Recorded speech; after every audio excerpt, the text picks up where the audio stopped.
कुछ कहेंगी नहीं? मैं इतना कहूंगी कि तुम भी वही गलती दोहराने जा रही हो जो तुम्हारी माँ ने की थी। फुप्पो, तुम्हारी माँ ने मेरे भाई को समझने में गलती की थी और बेइंतहा मोहब्बत करने वाले शौहर को गंवा दिया। आज तुम भी फहद को समझने में गलती कर रही हो और शक में पड़कर एक बेहतरीन इंसान को खोने जा रही हो। वो ये आप सब क्या कह रही हैं? सब कुछ जानते हुए भी? सब कुछ जानती हो तभी तो कह रही। अब तो आपको सब पता है, सारी सच्चाई आप जान चुकी हैं। और मारिया ने हकीकत जानने की कोशिश भी नहीं की। कमाल है, मतलब जो सुना उस पर यकीन कर लिया, अपनी समझ के हिसाब से जो मानना था मान लिया। आंटी उसको तो बहुत मान था ना मेरा, बहुत मानती थी मुझे, फैन थी, पसंद करती थी। फिर अचानक क्या हुआ, एक झटके में मान यकीन सब खत्म हो गया। क्यों? ऑनेस्टली आंटी, वेरी डिसअपॉइंटेड, क्योंकि मैं उससे ये उम्मीद नहीं कर सकता था। मारिया के इस रवैये की एक बड़ी वजह है बेटा। क्या वजह है बताइए, सुन रहा हूं मैं।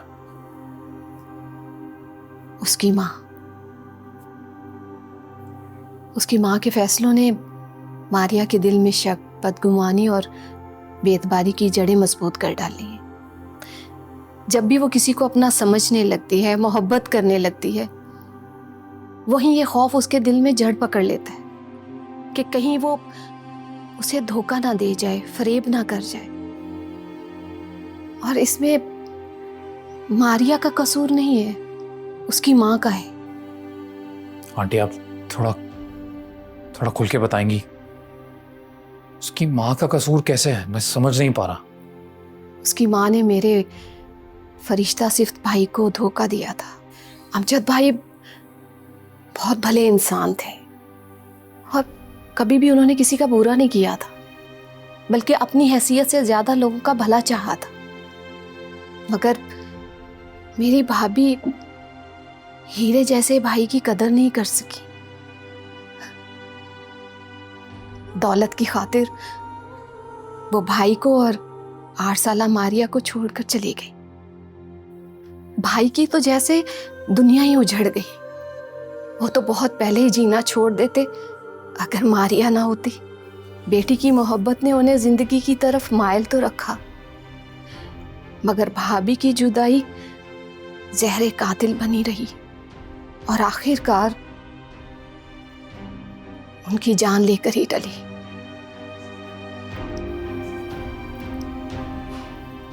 मारिया ये सब नहीं भूल पाई।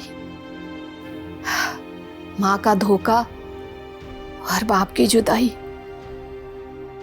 उसके दिल में वहम और खौफ बनकर ठहर गई है। इसीलिए वो कभी भी किसी पर जल्दी एतबार नहीं कर पाती।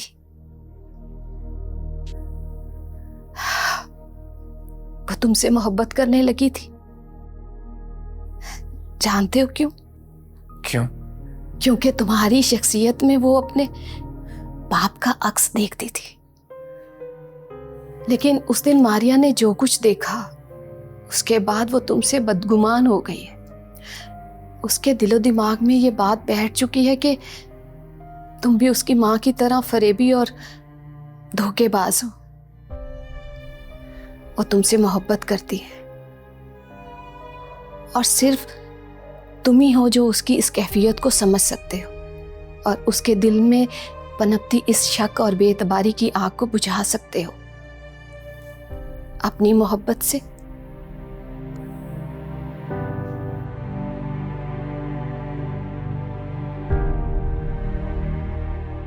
मैं इतना कहूंगी कि तुम भी वही गलती दोहराने जा रही हो जो तुम्हारी माँ ने की थी। तुम्हारी माँ ने मेरे भाई को समझने में गलती की थी और बेइंतहा मोहब्बत करने वाले शौहर को गंवा दिया।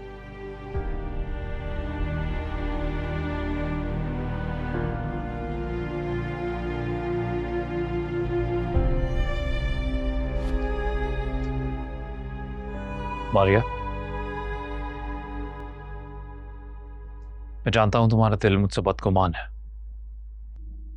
बहुत नाराज हो। बस इतना जानना चाहता हूं कि क्या जैसा तुम फील कर रही हो तुम्हारा दिल भी उस बात की गवाही देता है? अल्फाज का ये खेल मेरे साथ मत खेले। मैं आपकी हकीकत जान चुकी हूँ और मैं आपसे मुतासिर होने वाली नहीं हूँ अब। जो मोहब्बत करते हैं ना, वो मुतासिर नहीं, वफा करते हैं। पता यकीन नहीं होता, तुम्हारा दिल मुझसे इतना बदगुमान हो चुका है कि तुम मुझे मेरी सफाई का एक मौका भी नहीं देना चाहती। क्या तुम अपनी मोहब्बत को इस शक और बदगुमानी की नजर कर दोगी? शक, बदगुमानी, ये कैसी बातें कर रहे हो फहद? तुम लोग जो कुछ भी कर रहे थे ना, उसे झूठ कहते हैं, फरेब कहते हैं, धोखा कहते हैं। और जब धोखा और फरेब खुलकर सामने आ जाए ना, तो दिल में मोहब्बत की जगह नहीं रहती। ठीक कह रही हैं आप। ये धोखा और फ्रेब ही है जो आपकी नज़रों में है, जबकि सच आपके सामने खड़ा है लेकिन आपको नज़र नहीं आ रहा। अब तुम क्या कहना चाहते हो? हाँ,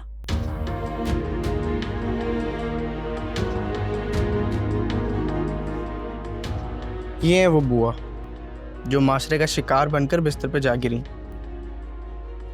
और अब इतनी ताकत नहीं है कि अपने हक के लिए आवाज उठा सके।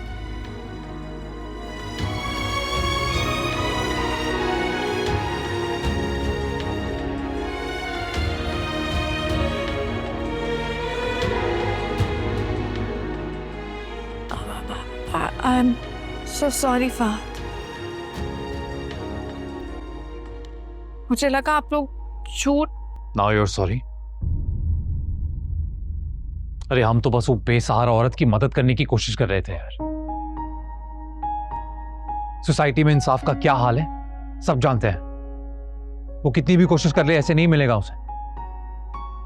तुम्हें हालत नहीं देखी ना उसकी, बल्कि अभी देख ली ना वीडियो में। Now you know. अरे वो बेचारी को मैंने इतना कन्विंस किया कि अगर आप अपनी आवाज, तो आपको वीडियो में आना पड़ेगा। वो आने को तैयार ही नहीं है। अगेन सोसाइटी का प्रेशर। हाँ, अपनी ऑडियो देने को तैयार थी, तो मैंने सोचा इसी को बुर्का पहना के बैठा देता हूं, कम से कम उनकी कहानी दुनिया तक तो पहुंचेगी।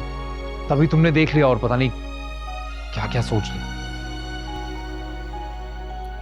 मैं वाकई बहुत शर्मिंदा। प्लीज मुझे माफ कर दो। फहद, अब बस भी करो, इतना न सताओ मेरी बेटी को। हो गई इसे गलत फहमी, अब माफ भी कर दो। इतनी आसानी से माफी नहीं मिलेगी आंटी। मैं माफ कर दूंगा, लेकिन एक शर्त पे। कौन सी शर्त? कैसी शर्त? मैडम को मेरा प्रपोजल एक्सेप्ट करना पड़ेगा, तभी मैं माफी दूंगा। ऐसे कैसे मैं प्रपोजल एक्सेप्ट कर सकती हूँ? सोच कर बताऊंगी मैं। हाँ? हाँ, उस दिन गुस्से में सही, लेकिन आपने अपनी मोहब्बत का ठीक ठाक इजहार कर दिया था भाई के साथ। जी। अब कोई ड्रामा नहीं चलेगा। फूफो, आपको ये रिश्ता कबूल है? हाँ बिल्कुल, मुझे इन दोनों का रिश्ता कबूल है। तो बस टेंशन किस बात की, ऑफिशियली भाभी है। आए फूफो, मैं और आप मिठाई का इंतजाम करते हैं। हाँ जरूर। Phone, thank you. आ जाए।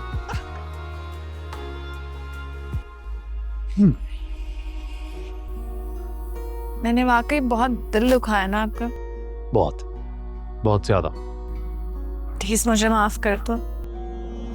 ऐसा माफी मिल सकती है, लेकिन एक शर्त पे माफ करूंगा। क्या? I love you.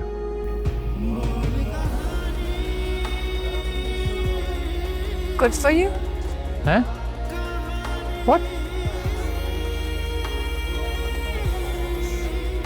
Love you too.